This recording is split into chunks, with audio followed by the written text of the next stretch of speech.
Hi, everybody. Welcome to English Digest. I'm Tom. Hi, I'm Stephanie. And today we're going to continue talking about foreigners paying taxes in Taiwan, especially at this time of year because you need to file your taxes. You need to make a report to the government to let them know how much money you made, and you can determine if you get a refund or if you have to pay money. And, of course, we talked about some of the requirements that foreigners have when they come to Taiwan. When do they have to file? How long do they stay in Taiwan? And whether that will determine if they need to file taxes or not. But in today's conversation, we've got Stuart actually going down to the tax office, and he is talking to the tax officer, and he's got lots of questions. Remember, Stuart is a foreigner. Yes, he is. Stuart is a foreigner. So he's going to be talking to a tax officer about some of these question areas. It's good to know what to expect before you go in there. And also, maybe to come up with any sort of questions you have before you step into the tax building. It'll help you. Right now, we're going to read through this dialogue and then we'll be back. This is my first time filing taxes in Taiwan, and I don't fully comprehend the process. I know the deadline is May 31st, but what happens if I file late? It's pretty straightforward. If you file late, you will be charged a penalty. Got it. I read that I have to pay taxes if I have lived in Taiwan for 183 days or more in a tax year. How do I count the days, though? That's a good question. The day you arrive in Taiwan doesn't count toward the total. However, the day of your departure does. I see. And what is required for itemized deductions? In addition to listing your deductions, you need to provide proof that you incurred each expense. You can do this by providing receipts or other documentation to support each claim. Are there any online tax calculators I can utilize to compute my taxes? Yes, the Ministry of Finance has one. Just type in the information it requests regarding your income, deductions, and exemptions, and it will do all the work for you. I think I qualify for a tax refund this year. When would I receive that? This depends on how early you submitted your tax return and how complicated your refund is. You can monitor the status online or at a tax office. If you don't have any other questions, then we can get started. Okay, everybody, we're going to talk about some tips from a Taiwan tax officer. Now here, a tip is just some special information that somebody gives you because they know about this thing and you don't. So, of course, if you want to invest in the stock market, you might get some tips from a friend. Oh, I think you should invest in the XYZ company. They're going to make a lot of money. That's my tip. That's my advice. And here, of course, Stuart is at the tax office asking for tips from the tax officer. So, Stuart is a newbie, meaning he's a beginner at this. This is his first time filing taxes in Taiwan, and he says he doesn't fully understand or comprehend the process. He knows the deadline is May 31st, but he wants to know what happens if he files late. And the tax officer tells him, well, it's pretty straightforward. If you file late, you will be charged a penalty. So if something's straightforward, it's not complicated. It's very simple. It goes kind of like in a straight line, A to B. It's not too complicated to understand or to do. It's very straightforward. It's nice to have a process that is straightforward. Paying your taxes in the United States is not straightforward, which makes us all a little crazy. But here in Taiwan, I think the process is pretty simple, pretty uncomplicated, and it's very straightforward if you file late. If you file late, you will be charged charged a penalty. What is that, Tom? The penalty is a fine, I suppose. A penalty, of course, in this particular case means, yes, you'll probably have to pay a little extra money as a penalty.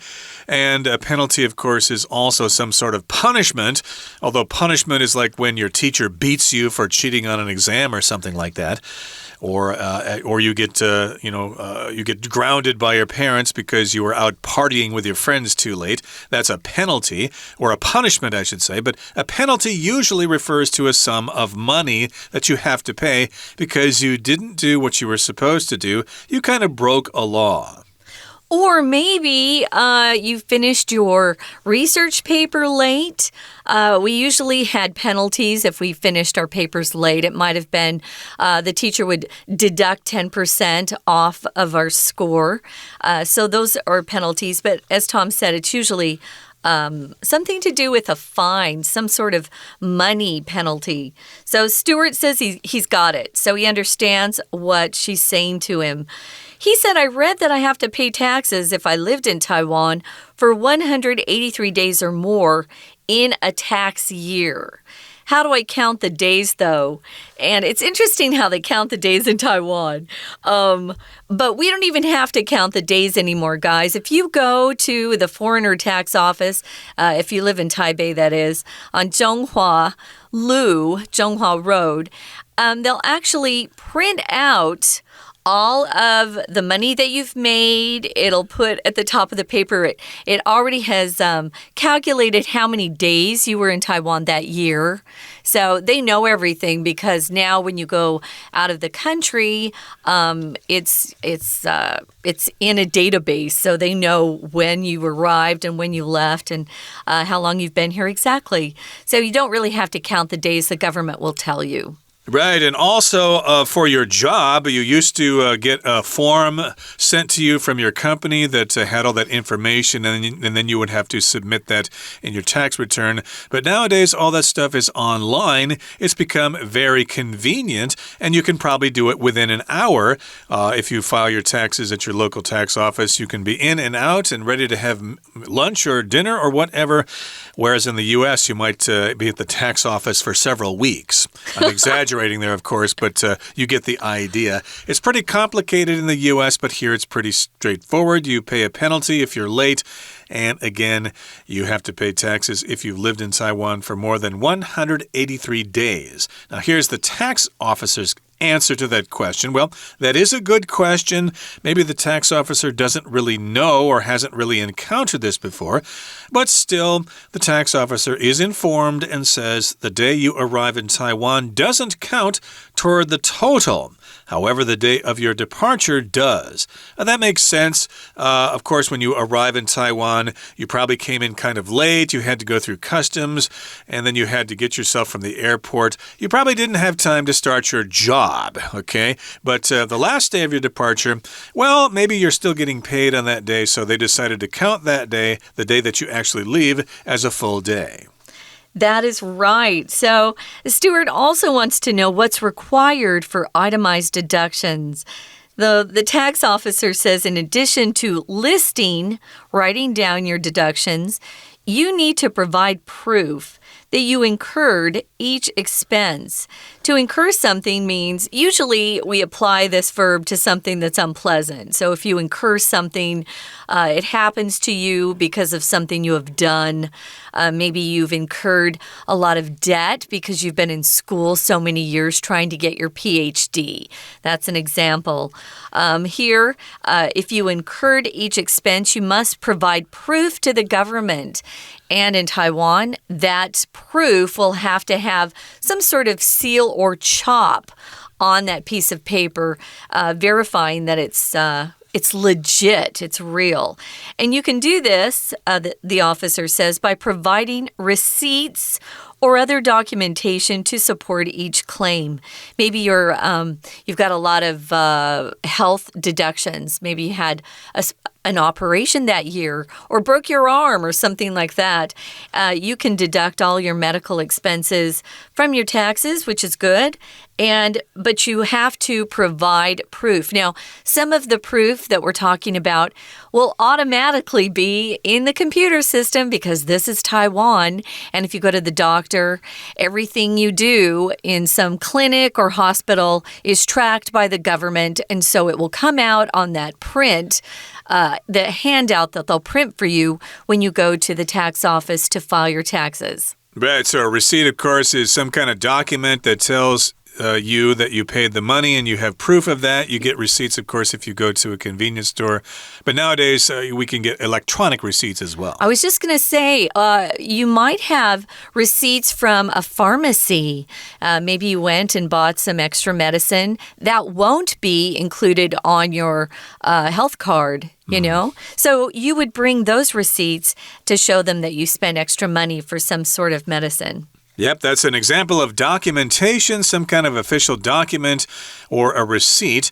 Stuart's got another question. Are there any online tax calculators I can utilize to compute my taxes?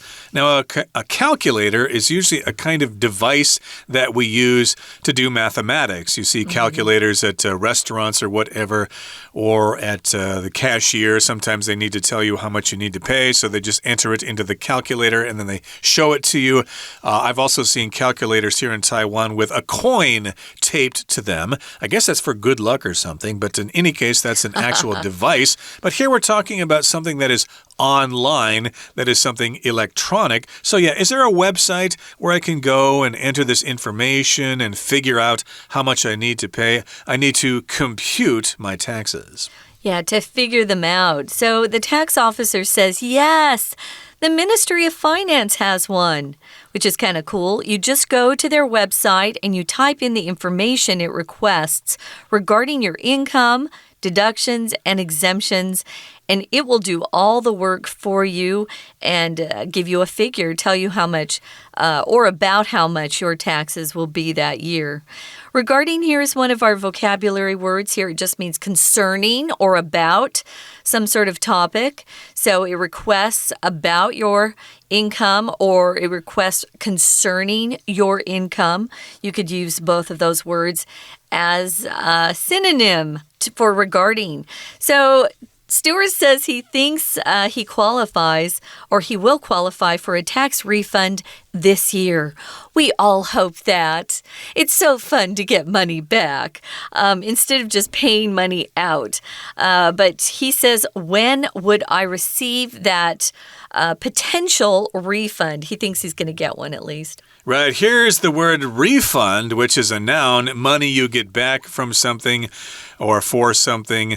You might get a refund if you bought a product that you didn't like, so you take it back and you get a refund. It didn't fit you or it didn't work or something like that.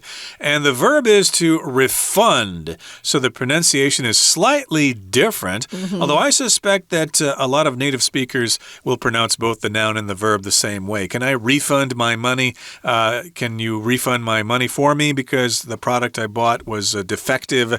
But technically, the verb is refund and the noun is refund. Right. So he wants to know when he might get back that fun money. It's awfully fun because you just can go out and spend it on something that you want instead of giving it to the government. The tax officer says, well, that depends on how early you submitted your tax return and how complicated your refund is. So she also gives some advice. She says you can monitor the status online or at a tax office. If you monitor something, you track it, you follow the progress or the process of something. Sometimes you'll find out that your company is monitoring your internet access. How much time are you spending online? Looking at other things besides what you should be working on that you're being paid for to do at work. They can track you, they can monitor you. So here it just means they can actually go to a particular website and see, where the government is in this refund process that they're going through. And maybe they can tell you, oh, you might get your refund, in a month or in another 2 weeks. Who knows? But you can monitor the status online. Or just go to the tax office and ask them. Indeed. And I remember when I had my first job, I got, just one salary. I was only 17 years old or something like that. So my tax refund came pretty quickly because I filed early and it was not very complicated. But later on, when you're an adult, of course, you add deductions and exemptions and things like that. So it gets more complicated and you might have to wait a little longer for your refund to show up in the mail. Right. So that's the good news. Some of us out there that are listening, some of you out there that are listening, might not be getting a refund. You might have some bad news at the end of your experience filing taxes. You might be told that you actually have to pay more. So get ready for that. I think most people have a pretty good idea of whether they're going to have to pay additional taxes or whether they're going to get a refund. If you have just one job in Taiwan and they're taking taxes out of your paycheck every month or every 2 weeks, however they pay you, you're probably going to get a refund. But for those of us who have different jobs, we end up having to pay at the end of the year, I know. So we wish you a lot of good luck with that. Right now, we're going to listen to our Chinese teacher, and then we'll be back to talk about some of these useful expressions, and we have a discussion question. Hello everyone, 我是派老师。今天讲解的是5月10号 Unit 6 Tips from a Taiwan Tax Officer。今天这一课是多益单元第2天的课程 Unit 6第1天课程里面提到了报税。那老师想要跟大家分享一句有趣的美国俗语 In this world, nothing can be said to be certain except death and taxes。 好，这句话到底是什么意思呢？就是在这个世界上，没有什么东西你可以说是确定的，但是有2件事是例外。哪2件事啊？死亡跟缴税。老美有这句话，不过到底是谁说的呢？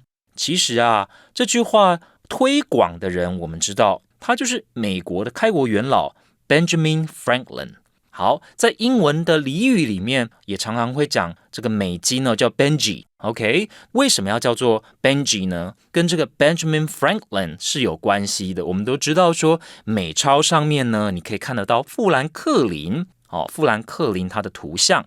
那再来，老师想跟大家介绍一下3个英文字母所组成的 IRS。IRS 就是 Internal Revenue Service。Internal Revenue Service， 这就是美国的国税局。很多电影里面都会听到，逃税的人只要听到 IRS 就会闻之色变。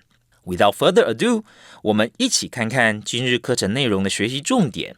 今天的对话是外籍人士 Steward 和国税局的税务人员中间的对话。好，我们一开始就看到 Steward 他开口了。他说 This is my first time filing taxes in Taiwan. 我第一次在台湾准备要报税 And I don't fully comprehend the process. I know the deadline is May 31st, but what happens if I file late? 请同学特别把 file late 画起来，就是呢，如果我超过5月31号就是截止日期才申报，会怎么样呢？好，那我们的税务人员就说 It's pretty straightforward， 很简单啊，就是这件事情没什么好说的，很直截了当。If you file late, you will be charged a penalty， 就是我们会跟你收一个滞纳金。Penalty 当然是惩罚，那中文呢，我们常会讲这就是所谓的滞纳金，就是国民有纳税的义务嘛。那你太晚才报税才缴税，就要付滞纳金。那 Steward 他就回答说我了解了 Got it。 那最后在后面呢，他又在问了一个问题，就是您刚刚有提到说符合什么样的资格要缴税，可是这个日期在台湾停留的日期到底怎么算的？ How do I count the days though？ 好，那 Tax Officer 一开口就回答 That's a good question。 同学有没有注意到老外在讲英文的时候呢，常常为了要增进和对方说话的那种融洽的关系，他们呢会先去正面肯定别人，问题问得很好 That's a good question， 你问得很好。那接下来呢，他就开始说哪一天开始算，而哪一天不算。好，那我们就看到原来在台湾入境的那一天是不算的， It doesn't count toward the total。 好，再来我们看一下 Stewart 呢又有进一步的问题说，如果我想要做列举扣除额，我该注意什么？好，那我们的税务人员也解释得非常的清楚，就是除了把它条列出来，你必须要提供相关的单据 provide proof 就相关的这些单据。那 that you incurred each expense， 那请同学特别注意的是词语搭配，就是 incurred 跟这个 expense， 那花费它的动词呢，我们就用 incur。 那这些证据是用来证明你的确有这些消费花费。再来呢，请同学特别注意那我们中文常常在讲单据嘛，其实不外乎是哪些东西，就是 receipts。 那当然呢，有一些是比较像是文件的东西 documentation， 来证明说你说我有花这些钱，那你说你花了哪些钱，你这些声称你所做的你说我就是有这么多支出，这些我们就会把它称为 claim，你所宣称的花费。再来，请同学特别注意到，我们在说税务的计算，算到底要缴多少税，动词可以用 compute。 再来，我们看到这个税务人员很好他就告诉 Stewart 说，其实财政部有很方便的应用程式，会帮你计算你到底要缴多少税金，所以你上网去就可以看得到了。那这个程式呢 ，It will do all the work for you， 程式会帮你算得好好的。其实这是我们在学英文的时候要特别注意的，要怎么样讲得够到底。其实英文讲得非常的简单，对吧？ It will do all the work for you， 程式会帮你算得好好的。好，已经是到两个人对话的尾声。Stewart 想要知道自己有没有机会拿到退税。那退税的英文怎么说？就是 tax refund， 重音在第一音节 refund。好，以上就是我们针对多益课程第2天所做的中文讲解，谢谢大家。We're going to take a quick break. Stay tuned. We'll be right back.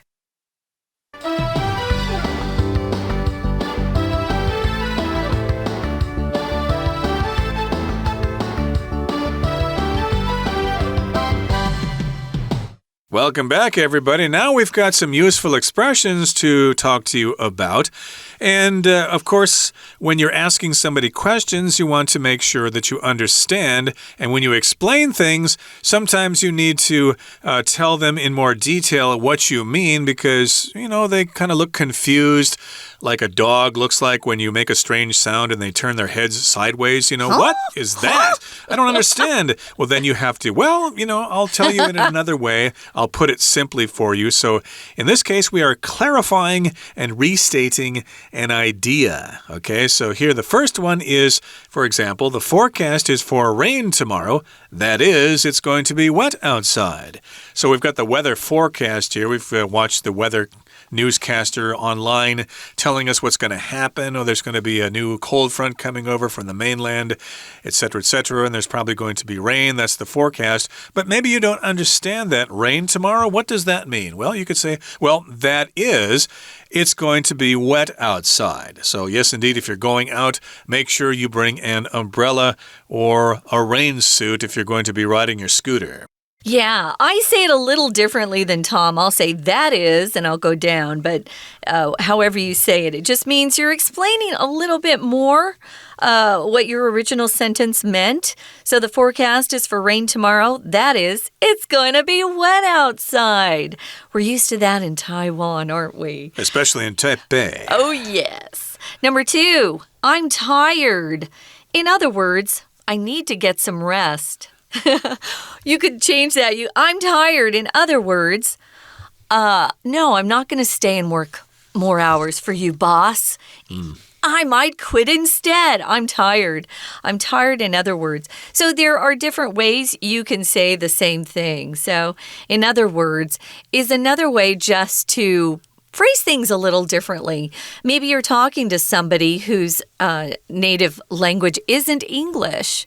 And so they'll look at you with kind of a puzzled look on their face, and you could go, I'm tired. In other words, I'm exhausted and I need to go home now. So it's just another way to say the same thing, in other words. Right, we use that when you simplify things, like, for example, if you tell someone you're a sanitary engineer and they don't understand that, you can say, well, in other words, I'm a janitor. I clean toilets and I take out the garbage and stuff like that. Now, here's the third one in regard to clarifying and restating an idea. I disagree. What I mean to say is that we can come up with a better solution. So here, I disagree is not really specific. If somebody says something and you say, I disagree, well, you have to tell them exactly why you disagree, why you don't agree with what they said. So then you say, well, what I mean to say, or what my meaning is that we can come up with a better solution. I don't like the idea you're talking about. I don't agree with it. Maybe it's a good solution, but I've got a better idea. I think we can come up with a better solution to this problem. I think if you're doing a presentation, especially guys, and you're in the States or an English-speaking country, it's always a good idea in business to formulate a couple of different ways to say things that you feel very strongly about or that might be misinterpreted. So I think it's good practice to come up with ways to clarify or restate the same idea. It's good practice, especially if you're in business. Okay, moving on to the discussion question. I'll ask you this, Tom. If you received a tax refund, how would you spend the money? Okay, well, if the tax refund were very small, like, say, 100 NT dollars, I'd probably go down to the candy store and buy a whole bunch of bubble gum. Yay. But if the refund is quite big, like maybe 100,000 NT dollars, maybe I'd go out and buy myself a new motorcycle or take a trip somewhere or something like that. How about you? What would you do with your tax refund money? Wow. If I had a big tax refund, and I've never had one that was I think I've had one that was 12,000 one year, which is really great. But if I had one that was bigger, I would definitely put it aside for a vacation. To do something with my friends. I'd probably go out of the country and do something fun somewhere. Yeah, but if it was a smaller one, I'd probably just, I don't know, put it in my bank account and not do anything with it. But, it's been a long time since I had a tax refund. It's nice to even think about getting one. Yeah, this is a great question for those who are listening out there. What would you do if you received a tax refund? Come up with an answer for a smaller refund and then one that was really big and what you would do with that money. And we certainly hope you get a big tax refund this year. And that brings us to the end of our lesson for today. Thanks for joining us, and please join us again next time for another edition of our program. From all of us here at English Digest, my name is Tom. I'm Stephanie. Goodbye. See ya.